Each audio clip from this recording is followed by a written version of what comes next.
There's a kind of confidence that doesn't announce itself. It doesn't feel bold.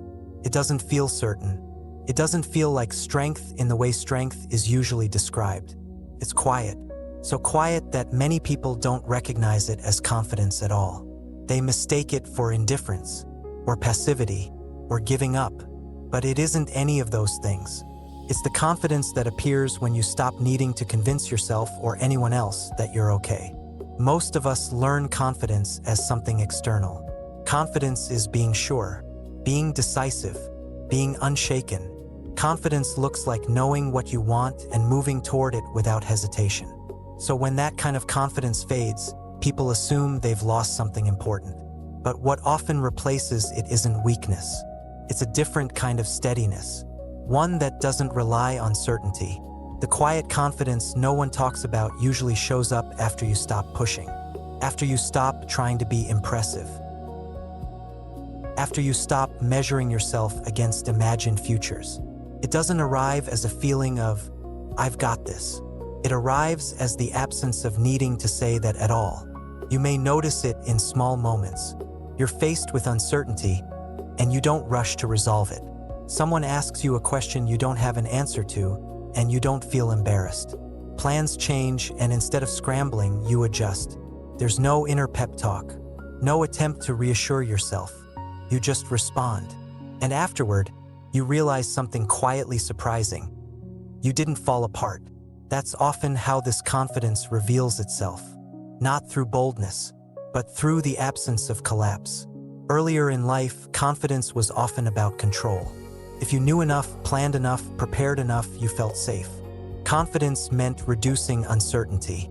So when uncertainty appeared, confidence was challenged. You either rose to it or felt shaken by it. But living in the space between changes that relationship. Uncertainty becomes normal, not a problem to solve, not a threat to manage, just part of the landscape. And when uncertainty stops being threatening, confidence doesn't need to posture. It relaxes. This is why the quiet confidence doesn't feel like confidence. It feels like neutrality, like calm, like not making a big deal out of things. But that neutrality is not apathy. It's stability without armor. You may notice that you're less interested in defending your choices, less interested in explaining yourself, not because you don't care, but because you're no longer trying to secure approval. Earlier, confidence often depended on validation. You felt confident when things went well, when others agreed, when outcomes aligned with your expectations. Without those reinforcements, confidence wobbled. Now, confidence doesn't depend on reinforcement. It doesn't spike with praise. It doesn't collapse with criticism. It's not reactive. It's grounded. This can feel unfamiliar because it doesn't come with energy. It doesn't motivate. It doesn't drive action. It simply allows action to happen without resistance. Quiet confidence shows up when you stop rehearsing. You're not pre-running conversations, not bracing for outcomes, not preparing to justify yourself. You show up. You speak when needed. You stay quiet when you don't know. And afterward, you don't replay everything in your head. That alone can feel like a radical shift. This kind of confidence doesn't ask, "Did I do that right?" It asks nothing. It trusts that responding honestly is enough. Quiet confidence also changes how you relate to mistakes. Mistakes no longer threaten your sense of self. They don't mean you misjudged who you are. They don't unravel your identity. They're just information. So correction doesn't feel humiliating. Learning doesn't feel like proof of inadequacy. You adjust without self-attack. That's confidence. But because it lacks drama, it often goes unnoticed. We're used to confidence being loud, assertive, clear. This confidence is none of those things. It doesn't rush decisions. It doesn't force clarity. It allows ambiguity to exist without panic. You may notice that you no longer feel the need to get ahead of life. You're not constantly preparing for what's next. You're not scanning for threats or opportunities. You're present. And presence creates a kind of steadiness that doesn't need reinforcement. This is why people sometimes misinterpret this state. They'll say things like, "You seem checked out. You don't seem ambitious anymore. You're too relaxed." But you're not checked out. You're checked in, just not performing. You're not unambitious.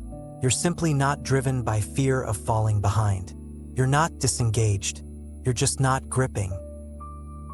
Quiet confidence doesn't need to prove resilience, because resilience is already there. You've lived long enough to know that life moves, that things change, that you adapt. You don't need to hype yourself up. You don't need to convince yourself you can handle things.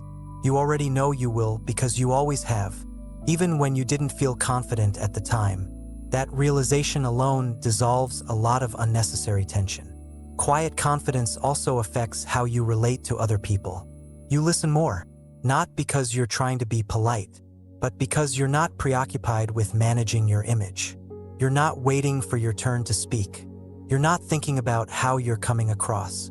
You're present, and presence is grounding for others, even if they don't know why. This is why this confidence often goes unrecognized. It doesn't dominate space, creates space. And creating space isn't something we're taught to value. But it's deeply stabilizing. Living in the space between means confidence no longer comes from certainty. It comes from familiarity with uncertainty. You're not confident because you know what will happen. You're confident because you trust your ability to respond. That trust doesn't need words. It doesn't need reinforcement. It doesn't need to be announced. It simply shows up as steadiness.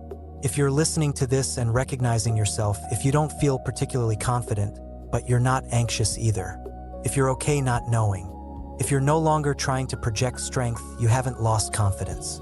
You've found a quieter version of it. One that doesn't depend on certainty, performance, or control. And that kind of confidence is hard to talk about, because it doesn't shine, it settles. If this reflection helped you recognize this subtle steadiness in your own life, you're welcome to stay with the season as it continues. Liking the video helps it reach others who may mistake quiet confidence for disengagement. And if someone you care about seems calmer without being certain, you're welcome to share this with them, only if it feels right. Confidence doesn't always look like knowing. Sometimes it looks like staying without needing to be sure.